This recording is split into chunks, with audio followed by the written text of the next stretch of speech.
the fifth time I've tried to make this video this morning, so I think it might be a nice time to give you all a friendly little lesson on making sure you save often. Now, Adobe Premiere does do some auto saving for you, but frequently you should just pop your way up here to File and Save, or use the quick key, Command S, and save your project so that if it keeps deleting itself, which it sometimes does. It also is a nice little reminder, if you got 3 days to do a project, maybe do it and get it done, because if you wait till day 3 and it crashes on you the whole time, it's still due. So anyway, use your time wisely.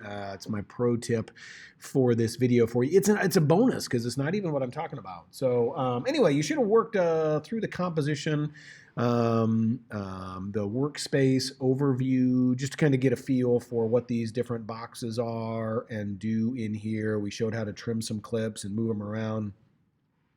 And what I want to do is I want to show you a little bit more about the composition video that you're going to be making and the graphics that you need to be putting in here. So I've gotten some video clips up very similar to what you're going to do, with 5 seconds of each clip, a panning shot, a tight shot. We got a medium shot here.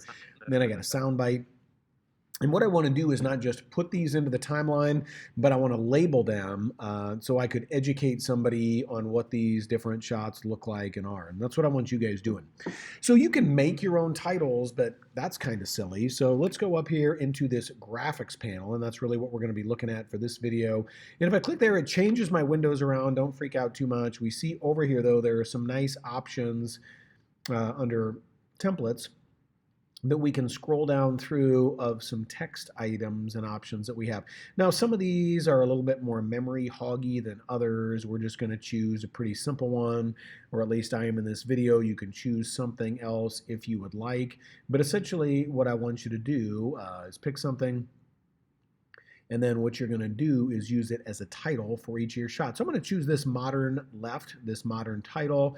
I'm going to move it over here to the very front, snapped it to the front there. I'm going to double click on it. I'm going to move my timeline bar over here. And what I'm going to have, if I double click on this, I can come up here and I can just type. I'm going to put caps lock on. I'm going to do pan shot. I think that looks nice.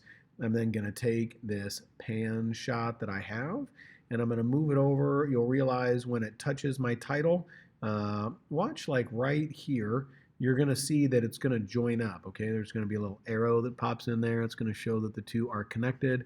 I'm going to leave that, and now if I go to the beginning and I play this, the pan shot comes up, and now it's going to show me a pan shot, right? Okay, so now what I can do is I could come back over here to graphics, I could browse, and I could pull this guy in again. Or if I know this is kind of what I want and I maybe change some stuff or have some things set, I can hold down the Option key and drag him, and I got another one. Now, it says pan shot. I don't want that, right? So I'm just going to select him. My next shot, if you remember, is a tight shot. So I'm just going to select this. I'm going to change this to tight shot, right? I'm going to slide him over so he connects. And then I'm going to slide these guys over and move them. I'm going to once again select him and hold the Option key down. I'm just going to make another video, bring him in till he comes in. Maybe I'll move that over. Then just for the sake of I'm remembering how to do these, I'm going to Option click again, drag him over, pull this in. And now what I can do is I can come in here and I can say, this is not my tight shot. This is my medium shot. So I'm just going to change that. Okay. And then I'm going to come in here and change this to a sound bite. Okay, and I'm going to do that for all of my 14, 15 videos. What this is doing is it's going to give you a little practice working with the timeline, set up with some of the shots you have so you remember some of those things. And then when you get done with it, you're going to export the video. And we've got another simple video to watch for that.